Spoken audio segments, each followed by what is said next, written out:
মধ্যে মানুষ হচ্ছে সব থেকে বড় বেঈমান।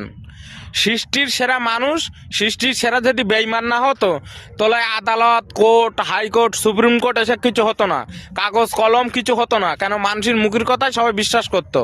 মানুষ এখন আমরা এমন বেঈমান হয়ে গেছি, মুখের কথার কোনো দাম নেই।